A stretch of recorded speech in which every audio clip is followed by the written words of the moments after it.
Buenos días, esto es Sistemas Operativos y en este vídeo vamos a continuar con la comunicación y sincronización entre procesos. Vamos a empezar con los principales mecanismos de sincronización.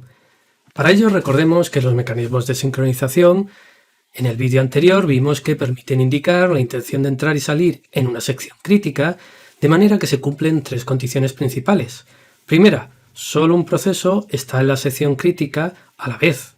Segunda, si no hay proceso en la sección crítica, cualquier proceso que primero solicite entrar podrá hacerlo. Y tercero, existe una cota superior en el número de veces que otros procesos entran en la sección crítica entre que un proceso pide entrar y se concede. Es decir, dicho de otras palabras, el número de veces que pueden colarse otros procesos desde que yo pedí solicitar entrar en la sección crítica es acotado. ¿Qué aproximaciones tenemos, qué alternativas tenemos de implementación de un mecanismo de sincronización? Bueno, pues tenemos tres familias de aproximación. La primera es por software, como el algoritmo de Decker, de Peterson, etcétera, etcétera. Tenemos también la aproximación por hardware. En este caso es tener instrucciones máquinas, soporte hardware especial, como pueden ser instrucciones máquinas especiales, el tsunset, swap, etcétera. Y, bueno, también soporte desde el sistema operativo. La idea del soporte del sistema operativo es que usa los mecanismos anteriores, pero añade que si un proceso no puede entrar en la sección crítica, en lugar de hacer espera activa, aprovechando el sistema operativo, lo que puede hacer es poner ese proceso bloqueado, esperando a que pueda entrar en la sección crítica y mientras dejar esa CPU para que ejecute otro proceso. Es decir, que en lugar de haber espera activa, si la espera activa va a tardar un cierto tiempo, pues aprovechar mejor el uso de la CPU. De todos los mecanismos que hay, normalmente vamos a necesitar conocer cada uno de esos mecanismos y además suele ser interesante hacer el ejercicio de cómo implementar un mecanismo en función de otros. Es decir, pues si tenemos en una plataforma, en una máquina, pues tenemos semáforos pero no tenemos cerrojos, pues poder implementar cerrojos con semáforos. Tener semáforos e implementar semáforos con semáforos, no tiene mucho sentido. Pero la idea es, en esta matriz, representar todas las combinaciones y poder indicar, que es interesante conocer cómo se puede implementar unas opciones con otras. Y un ejemplo de uso típico es irse a una plataforma en la que, por ejemplo, no hay cerrojos y tenemos una aplicación que utiliza cerrojos. Pues si tenemos semáforos, pues podemos implementar una biblioteca intermedia que implemente cerrojos con semáforos y de esa manera la aplicación podemos compilarla, ejecutarla y no necesitamos cambiar absolutamente todo el código de la aplicación de cerrojos a semáforos, sino hacer un adaptador que va a ser mucho menos costoso. Vamos a empezar con el mecanismo de tsunset, que es una aproximación hardware, y el mecanismo de Peterson, que es una aproximación software como primitivas básicas iniciales. El mecanismo de tsunset lo que vamos a tener es una instrucción que es tsunset especial, que utilizando una variable se va a encargar de consultar el valor de esa variable. Lo que hace es, de forma atómica, consulta y actualiza la variable, de manera que, como podemos ver en este ejemplo, tenemos un log, que es una variable entera que es 0, se actualiza de forma atómica y se consulta de forma atómica. Lo que vamos a hacer es consultar y actualizar las dos operaciones también de forma atómica con tsunset. Vamos a consultar el valor de ese log. Si fuera 0, lo que haríamos es ponerlo a 1 y además devolver el valor antiguo, que es 0. Entonces el primer proceso que quisiera entrar en la sección crítica se encontraría a 0, haría el tsunset, lo pondría a 1 y devolvería 0. Entraría a la sección crítica. El segundo proceso que quiera entrar, pues tendría este tsunset. Test lo que estaría consultando es si es 0 es 1, pues devuelve ese valor 1, todavía no ve la posibilidad de dar el cambiazo y cuando termine el primer proceso de trabajar con la sección crítica pone log a 0 y en ese momento sale de la sección crítica. Este proceso ejecutando tsunset ve que es un 0, lo pone a 1, todo ello de forma atómica, el consultar que es un 0 y ponerlo a 1 y devuelve el valor antiguo que es un 0 y termina de este bucle. Es decir, que todos los procesos ejecutarían un código similar para entrar en la sección crítica y de esta forma, con esta instrucción de si es 0, ponla 1, todo junto, pues tendríamos una posibilidad de entrar en esa sección crítica y con poner a 0 salir de la sección crítica. Aunque tsunset se ha utilizado mucho como mecanismo de exclusión mutua, hay que tener en cuenta algunas pequeñas limitaciones, como por ejemplo que la variable ha de estar en memoria principal visible por todos los procesos. No puede utilizarse en un procesador la caché para esa variable, puesto que las actualizaciones nos las verían el resto de procesos. Y también hay que tener en cuenta que en determinados escenarios, si se utiliza para algo más que este log que estamos viendo, se utiliza para una lista enlazada, por ejemplo, para lo que sería un elemento de la lista enlazada, bueno, pues podrían darse un problema que se conoce como ABA, en el cual se actualiza una variable, se vuelve a dejar como estaba y para el que lo está consultando se cree que no ha variado. Bueno, hay que tener cuidado en el uso de este tsunset y hay que tener cuidado en no usar caché. El algoritmo de Peterson es una aproximación software y también tiene ciertas limitaciones como que solo vale para 2 procesos y que vamos a asumir que las instrucciones load y store van a ser atómicas, es decir, que no pueden ser interrumpibles. Los 2 procesos van a compartir 2 variables. Esas 2 variables van a ser int turno, un turno que es una variable entera, y un array de 2 booleanos. Turno va a indicar cuál de los 2 procesos, que vamos a identificar por 1 y 2, cuál de los 2 procesos va a entrar en la sección crítica. Y flags 1 y 2 lo que nos va a indicar en este caso es la intención de entrar. Y lo que vamos a hacer es que un proceso va a indicar en el array de flags su intención de entrar, pero el turno se lo va a dar al otro proceso.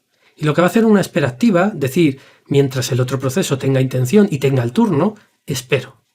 Cuando no tenga intención o no tenga el turno, entro en la sección crítica y finalmente pongo la intención a false para salir de la sección crítica. El otro proceso hará de forma similar algo parecido, es decir, pondrá su intención a true y nos dará el turno a nosotros. El turno al otro, en este caso es el turno a este primer proceso.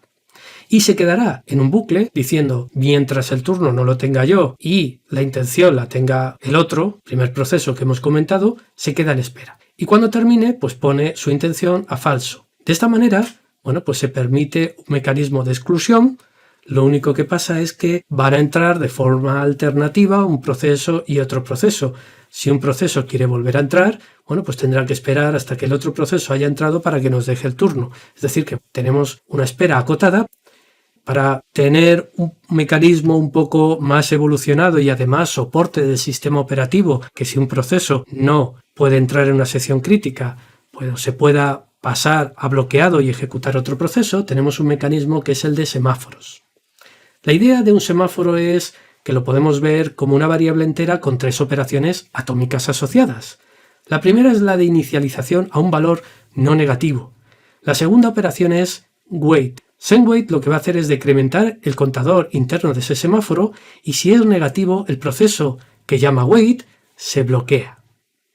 Y la tercera operación es signal, SendSignal, que lo que va a hacer es incrementar el valor del semáforo y si ese valor es negativo o 0, desbloquea al proceso, al primer proceso o a uno de los procesos que estén bloqueados esperando para entrar en el semáforo. ¿Cómo lo utilizaríamos como mecanismo de exclusión mutua? Tenemos a la derecha el código en el cual pues iniciamos ese semáforo a 1 y para entrar utilizaremos SendWait indicando ese semáforo y para salir SendSignal utilizando ese semáforo. De esa manera, a la sección crítica de ese recurso le vamos a asociar un semáforo que se inicializa a 1. Para hacer una entrada de la sección crítica haremos SendWait y para salir de la sección crítica haremos un SendSignal. En este ejemplo tenemos 3 procesos A, B y C y tenemos que el primer proceso en hacer un wait es A.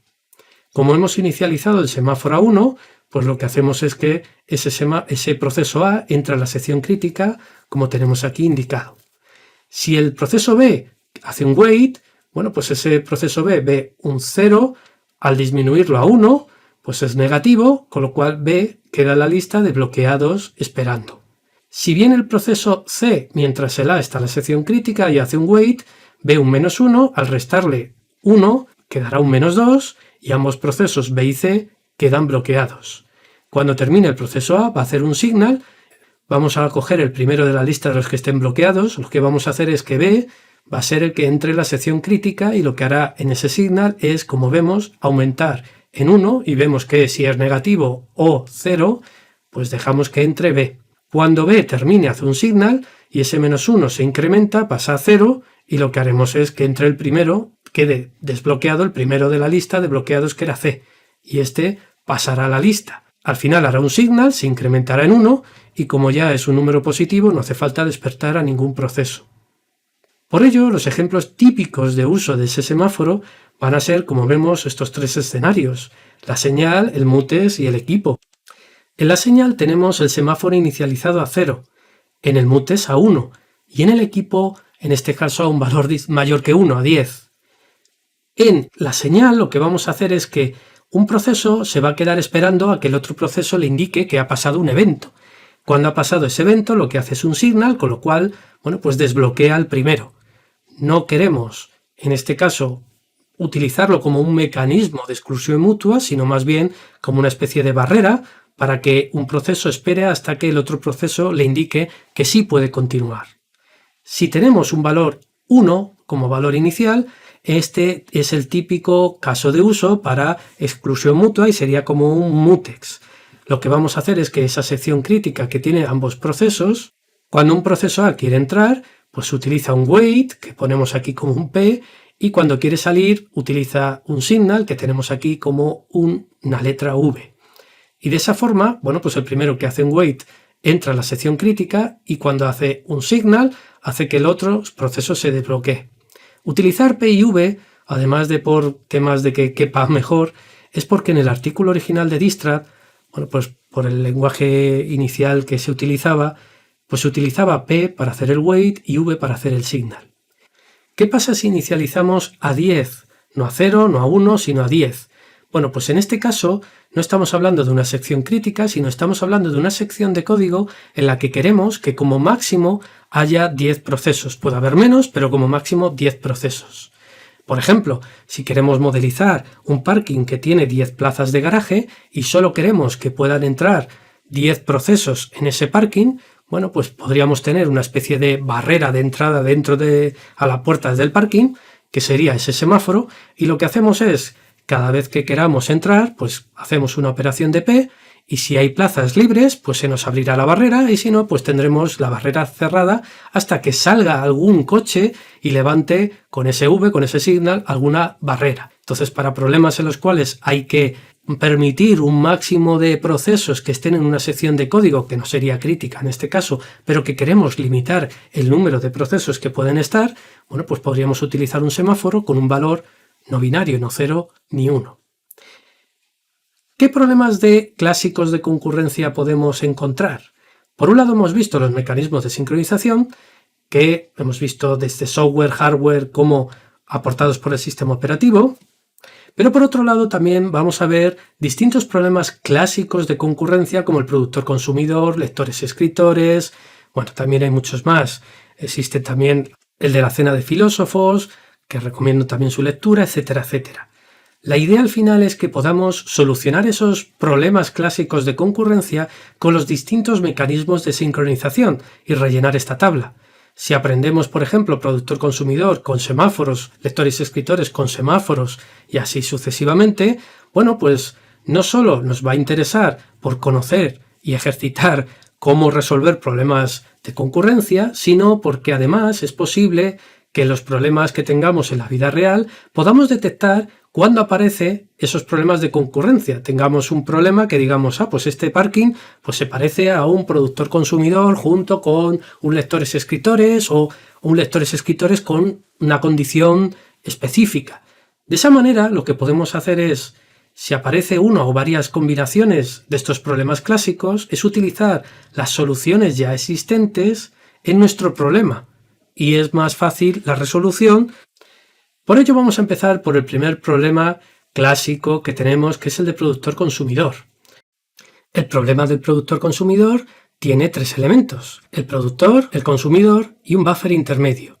La idea es que el productor se encarga de producir y crear elementos de un tipo de datos que va a almacenar en este buffer intermedio. Y el consumidor se encarga de retirar elementos de ese tipo de datos del buffer intermedio y los va a consumir. Ese buffer puede ser acotado, es decir, finito de n elementos, o infinito, cuando tenemos una estructura de datos dinámica que permite guardar todos los elementos que necesitemos. ¿Cómo es en el código? Pues en el código vamos a tener, por un lado, un buffer acotado, tenemos este vector v de n elementos, en este ejemplo, y tenemos los índices de inicio y fin, que nos van a ayudar a indicar, dónde están los elementos guardados y nos permite simular un buffer circular. El productor tiene un bucle infinito en el cual produce el elemento, lo inserta en el buffer y reajusta índices. Por otro lado, el consumidor en un bucle infinito tiene primero que esperar a que haya algún elemento con este while inicio igual a fin, sería una espera activa, y si hay algún elemento lo que va a hacer es retirarlo, reajustar los índices y procesar ese elemento. Si nos preguntamos si hay sección crítica, bueno, pues tendremos que analizar si hay zonas de código en ambos hilos que tengan que acceder a variables compartidas, que alguno de ellos modifique y el otro consulte o ambos modifiquen. Y ahí podemos ver y observar que tenemos por un lado la modificación de fin y de inicio, que además se consultan, y la modificación del propio vector v, que es modificado y consultado como se puede ver. Por tanto, estas zonas de código de productor y consumidor hay que protegerlas con algún mecanismo para garantizar la exclusión mutua. ¿Cómo podemos hacerlo con lo que hemos estado viendo? En este caso podemos utilizar un semáforo inicializado a 1 y lo que vamos a hacer, tanto en el productor como en el consumidor, es proteger con sendWait a la entrada de la sección crítica y sendSignal a la salida de la sección crítica las zonas de código en las cuales se modifican y consultan esas variables compartidas. Aunque esta solución permite mantener la exclusión mutua, seguimos teniendo un while inicio igual a fin para hacer una espera activa y asegurarnos que se da la condición o el evento de que esté algún elemento en el buffer. Para evitar esa espera activa, podemos añadir un segundo semáforo inicializado a 0. De manera que el consumidor se queda esperando a que, pues ese semáforo tenga algún valor y sendSignal en el productor se encarga de indicarle el evento de que ya hay al menos algún elemento y de esa manera este semáforo puede continuar y desbloquearse. Podemos ver que es uno de los usos que indicamos para señalizar algún evento entre procesos al inicializarlo a 0, mientras que al inicializarlo a 1 tenemos la posibilidad de utilizarlo como mutes para una exclusión mutua. Y con ello tenemos solucionado el problema de productor-consumidor. El siguiente problema que vamos a ver es el de lectores y escritores. Dicho problema se plantea cuando se tiene un área de almacenamiento compartida, hay múltiples procesos que leen información de ese almacenamiento compartido y hay múltiples procesos que escriben información a ese almacenamiento compartido. Por tanto, tenemos varios procesos leyendo y varios procesos escribiendo. ¿Cuáles van a ser las condiciones de trabajo? Bien, la primera es que cualquier número de lectores pueden entrar en esa zona de código donde concurrentemente se está leyendo la información. Podemos tener varios lectores a la vez. Como ninguno modifica la información, no hay problema de consistencia. Solamente puede haber un escritor modificando la información en un instante a la vez. Es decir, si hay varios escritores que precisan modificar, tienen que ejecutarse de uno en uno y en exclusión mutua. Y además, también hay que ejecutar estos escritores en exclusión mutua con los lectores, para que no tengan una información que no esté totalmente actualizada. Cuando hay algún escritor, ningún lector puede leer. Podemos representar este acceso a este recurso con múltiples lectores que pueden trabajar en paralelo y solo un escritor al mismo tiempo modificando y actualizando este valor de este recurso. El problema de lectores y escritores tiene ciertas diferencias con lo que hemos estado viendo en los problemas anteriores. Por ejemplo, en la exclusión mutua solo permitíamos que un proceso, un hilo, pudiera acceder a la vez dentro de la zona de sección crítica. En este caso, queremos permitir concurrencia entre los distintos lectores. Por ello, la solución de exclusión mutua no nos valdría aplicada literalmente. También hay diferencia con el productor-consumidor, porque no puede haber ni varios productores ni varios consumidores a la vez. Y aquí sí queremos tener varios lectores a la vez para proporcionar una solución más eficiente. Es un tipo de ejemplo clásico de acceder a una base de datos en los cuales pueden haber varios procesos, varios hilos leyendo información, pero solo uno de los hilos puede estar modificando en un instante determinado. Tenemos dos alternativas principales o dos aproximaciones a la gestión. La primera es los lectores tienen prioridad. Eso quiere decir que si hay algún lector en la sección crítica, entonces otros lectores pueden entrar y un escritor solamente puede entrar en la sección crítica si no hay ningún proceso ni lector ni escritor. ¿Cuál sería el problema de esta aproximación? Bueno, pues sería la inanición para los escritores. Si siempre va a haber lectores, pues llegaría un momento en el cual cualquier escritor que intente entrar se posterga indefinidamente su acceso. La otra posibilidad y otra aproximación es que los escritores tengan prioridad, de manera que cuando hay un escritor que desea acceder a la sección crítica, no se admite la entrada de nuevos lectores. Cuando los lectores existentes abandonen todos la sección, se deja entrar a este escritor. Vamos a empezar con la primera aproximación de los lectores tienen prioridad. En esa aproximación, ¿cómo sería el código? Bueno, pues tendríamos en memoria compartida una variable para controlar el número de lectores, un semáforo para decir que se está leyendo y otro semáforo para decir que se está escribiendo. De esta manera lo que vamos a tener en el código del lector va a ser un bucle infinito en el cual primero vamos a tener una excepción para hacer un wait por los lectores. Cuando no hay ningún lector en esta sección inicial crítica, se va a incrementar la variable compartida número de lectores. Y si el número de lectores es 1, es decir, soy el primer lector, lo que voy a hacer es esperar por el semáforo de escritura. De esa manera, cuando termine, tendré el semáforo de escritura y liberaré el de lectura, asegurándome de que ningún escritor puede entrar y asegurándome que el número de lectores tiene un valor de 1. Realizo la lectura y para terminar, en vez de tener, como tenía antes, un simple signal, tengo este pequeño protocolo en el cual vamos a volver a hacer un wait por el semáforo de los lectores, decremento la variable número de lectores, que es sección crítica entre los lectores, y si es el último es igual a 0, lo que hago es avisar a los escritores de que, bueno, pues si hay alguno interesado podría entrar. Y libero con un signal, bueno, pues el semáforo de lectores para que pudiera entrar otro lector. En la parte de escritor es bastante sencilla, tenemos un bucle infinito en el cual esperamos por el semáforo de escritores, realizamos la escritura y cuando terminamos, bueno, pues hacemos un signal en ese semáforo de escritores por si hubiera algún escritor o lector, en este caso, esperando. Como ejercicio, y antes de pasar a la transparencia siguiente, pues se aconseja diseñar una solución para que los escritores tengan prioridad y no haya inanición por parte de los lectores que impidan que los escritores puedan entrar. Si ya tiene esa solución, bueno, pues podemos repasarla. Y como podemos ver, se ha complicado un poco más, pero no mucho más, y lo que vamos a tener es una variable número de lectores, número de escritores, igual a 0. Vamos a tener un semáforo lectores-escritores que está a 1 para que sirva para la exclusión mutua, y vamos a tener 3 semáforos adicionales X, Y y Z. En el escritor lo que vamos a tener es un bucle infinito y vamos a tener lo primero que incrementar la variable número de escritores. Para proteger esa sección crítica tenemos el semáforo Y y lo que vamos a hacer es hacer un wait por Y.